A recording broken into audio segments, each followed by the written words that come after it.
The narrative opens with the descendants of Jacob thriving in Egypt, a prosperity that had lasted since Joseph's leadership. Over generations, the Israelites multiplied and filled the land. However, a new Pharaoh, who did not remember Joseph's contributions, saw their growing numbers as a threat to Egypt's security. Pharaoh sought to control the Israelites by subjecting them to forced labor, compelling them to build supply cities such as Pithom and Ramesses. Yet the more they were oppressed, the more they multiplied, fulfilling God's promise to Abraham that his descendants would grow into a great nation. In desperation, Pharaoh ordered the Hebrew midwives Shiphrah and Puah to kill all newborn Hebrew boys. These women, fearing God more than Pharaoh, courageously disobeyed, allowing the boys to live. When questioned, they cleverly responded that Hebrew women gave birth too quickly for the midwives to intervene. Enraged by their defiance, Pharaoh issued a chilling decree. Every newborn Hebrew boy was to be cast into the Nile. This dark command underscored Pharaoh's determination to stifle the growth of God's chosen people, yet it also set the stage for God's intervention through Moses. Amid Pharaoh's brutal edict, a Levite couple welcomed a son into the world. Recognizing that he was no ordinary child, they hid him for 3 months. When hiding him became impossible, his mother placed him in a waterproof basket and set it afloat among the reeds along the Nile's edge. His sister Miriam watched over him from a distance. By divine providence, Pharaoh's daughter came to bathe in the Nile and discovered the basket. Compassion moved her to rescue the child, even knowing he was a Hebrew. Miriam approached Pharaoh's daughter with a bold suggestion. She could find a Hebrew woman to nurse the baby. Agreeing, Pharaoh's daughter unknowingly allowed Moses' own mother to care for him during his formative years. When Moses grew older, he was brought back to Pharaoh's daughter, who adopted him and named him Moses, meaning drawn out of water. Years later, Moses became acutely aware of his people's suffering. When he witnessed an Egyptian beating a Hebrew, his outrage drove him to kill the Egyptian and bury him in the sand. The act became known, and fearing for his life, Moses fled Egypt to the land of Midian. In Midian, Moses rested by a well where he defended the daughters of Reuel, also called Jethro, a Midianite priest from aggressive shepherds. Grateful for Moses' intervention, Reuel welcomed him into his family. Moses married Zipporah, one of Reuel's daughters, and they had a son named Gershom, signifying Moses' sense of being a foreigner in a strange land. Back in Egypt, the king died, but the Israelites' suffering continued. Their cries for deliverance reached God, who remembered his covenant with Abraham, Isaac, and Jacob. This marked the turning point in the story, as God prepared to act decisively to fulfill his promises. While tending the flock of his father-in-law, Jethro, Moses arrives at Mount Horeb, also known as the Mountain of God. There he notices something extraordinary, a bush engulfed in flames but not consumed by the fire. As Moses approaches, God calls out to him from within the bush, saying, "Moses, Moses." God instructs Moses to take off his sandals because the ground is holy. This moment marks the beginning of Moses' divine calling. God tells Moses that he has seen the suffering of his people in Egypt. He promises to deliver them from slavery and lead them to a land flowing with milk and honey. Then God gives Moses a monumental mission: to go to Pharaoh and demand the release of the Israelites. Understandably, Moses feels inadequate for such a task. He questions his abilities and wonders if the Israelites will even believe him. God responds with reassurance, saying, "I will be with you." To strengthen Moses' faith, God provides miraculous signs. 1. Turning Moses' staff into a serpent. 2. Making Moses' hand leprous and then restoring it. 3. Turning water from the Nile into blood. God demonstrates his power and assures Moses that he will equip him for the task. Despite the signs, Moses still hesitates, citing his lack of eloquence. God, in his patience, appoints Aaron, Moses' brother, to speak on his behalf. Finally, Moses agrees to go. He gathers his family and sets out for Egypt, carrying the staff of God in his hand. On the way, a strange and critical event occurs. God confronts Moses, seemingly ready to kill him, because Moses had failed to circumcise his son, a sign of God's covenant with Abraham. Zipporah, Moses' wife, quickly performs the circumcision, and God's anger is averted. This moment underscores the importance of covenant obedience. Once in Egypt, Moses and Aaron meet with the elders of Israel.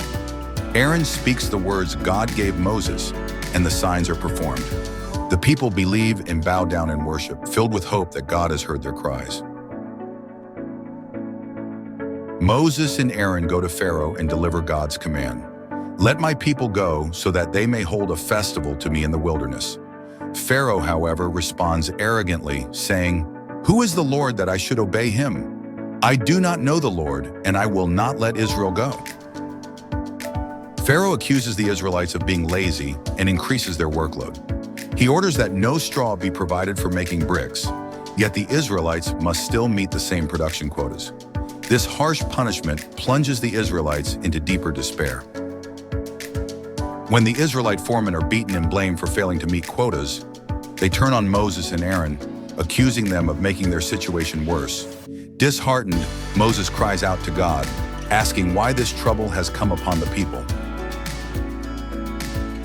In response to Moses' doubts, God reaffirms his covenant. He declares, "I am the Lord," and promises to deliver the Israelites with a mighty hand. God reminds Moses of his promises to Abraham, Isaac, and Jacob, assuring him that the Israelites will be freed from slavery and brought to the promised land. Despite God's assurances, the Israelites are too discouraged by their harsh labor to listen to Moses. Nevertheless, God commands Moses and Aaron to return to Pharaoh and continue demanding Israel's release. The chapter concludes with a genealogy of Moses and Aaron, emphasizing their God-given roles as leaders of Israel.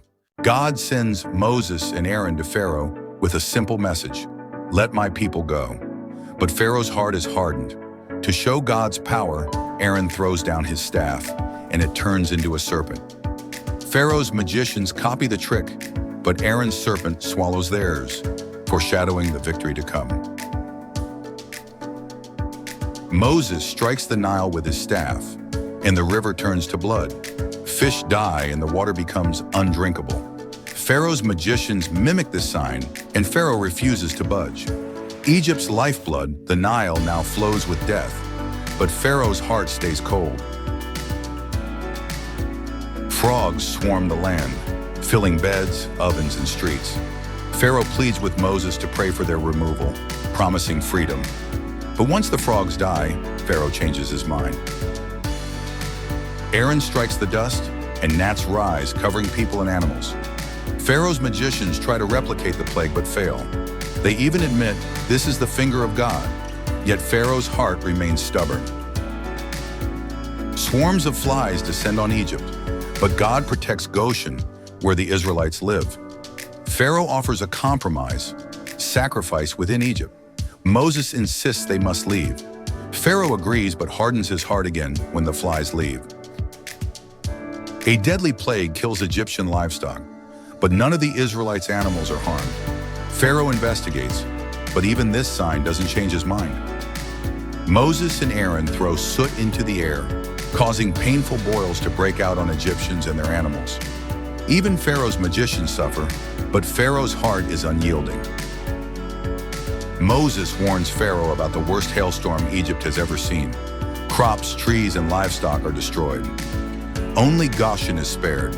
Pharaoh briefly admits his sin, but once the hail stops, his heart hardens again. Locusts swarm Egypt, eating everything the hail left behind. Pharaoh confesses his sin but soon goes back on his word. A thick, oppressive darkness covers Egypt for 3 days. No one moves, but the Israelites have light in their homes. Pharaoh offers to let the people go, but tries to keep their livestock. Moses refuses. Pharaoh, furious, threatens Moses' life if he returns. God instructs the Israelites to sacrifice a lamb and mark their doorposts with its blood. This sign will cause the Lord to pass over their homes during the final plague. They eat the lamb with unleavened bread, ready to leave Egypt in haste. At midnight, the Lord strikes down every firstborn in Egypt. Pharaoh's palace echoes with wailing.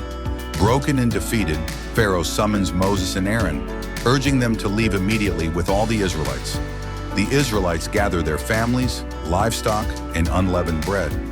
As they leave, the Egyptians shower them with silver, gold, and clothing. This marks the beginning of their journey to the Promised Land, fulfilling God's covenant with Abraham. After the devastating 10th plague, the death of the firstborn, Pharaoh summons Moses and Aaron in the middle of the night. This time, there's no negotiation. Pharaoh says, "Get out, take your people and go worship the Lord, just as you've asked." The Egyptians, terrified of more judgment, practically beg the Israelites to leave, even handing over silver, gold, and clothing as they depart. The Israelites, about 600,000 men, plus women, children, and others who join them, leave Egypt in such a hurry that they don't have time for their bread to rise. They bake unleavened bread and head out, marking the start of their journey from Ramesses to Succoth. God commands the Israelites to celebrate Passover every year to remember this miraculous deliverance. He lays out detailed instructions to ensure future generations never forget how God rescued them from Egypt. God tells Moses that every firstborn, whether human or animal, belongs to him. This act of consecration is a reminder of how God spared the Israelite firstborn during the final plague. It's a call to gratitude and dedication. As the Israelites journey, God leads them in a remarkable way. By day, he goes before them in a pillar of cloud, and by night, a pillar of fire lights their way. It's constant, unmistakable evidence of his presence and protection. Despite letting the Israelites go, Pharaoh and his officials regretted their decision and pursued them with chariots and soldiers. The Israelites, camped by the Red Sea, saw the approaching Egyptian army and panicked, crying out to Moses. God instructed Moses to stretch out his staff over the sea. As he did, the waters parted, creating a dry path through the sea. The Israelites crossed safely, with walls of water on both sides. God instructs Moses to stretch out his staff over the sea. The waters part, creating a dry path for the Israelites. They cross with massive walls of water on either side.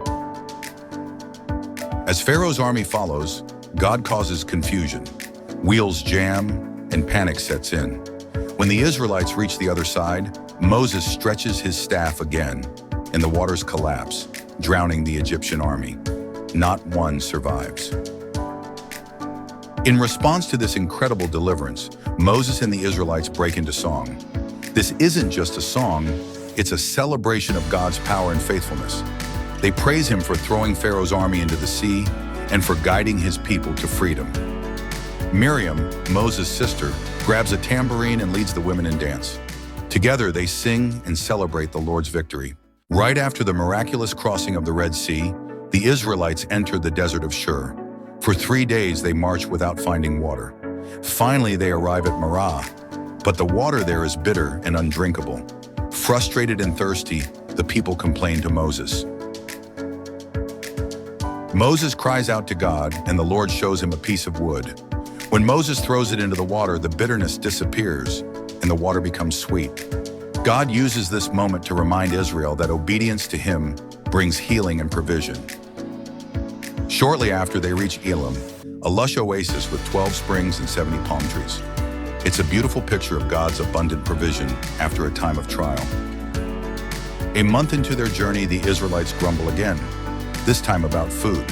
They reminisce about the good old days in Egypt, forgetting the slavery that came with it. God responds with grace.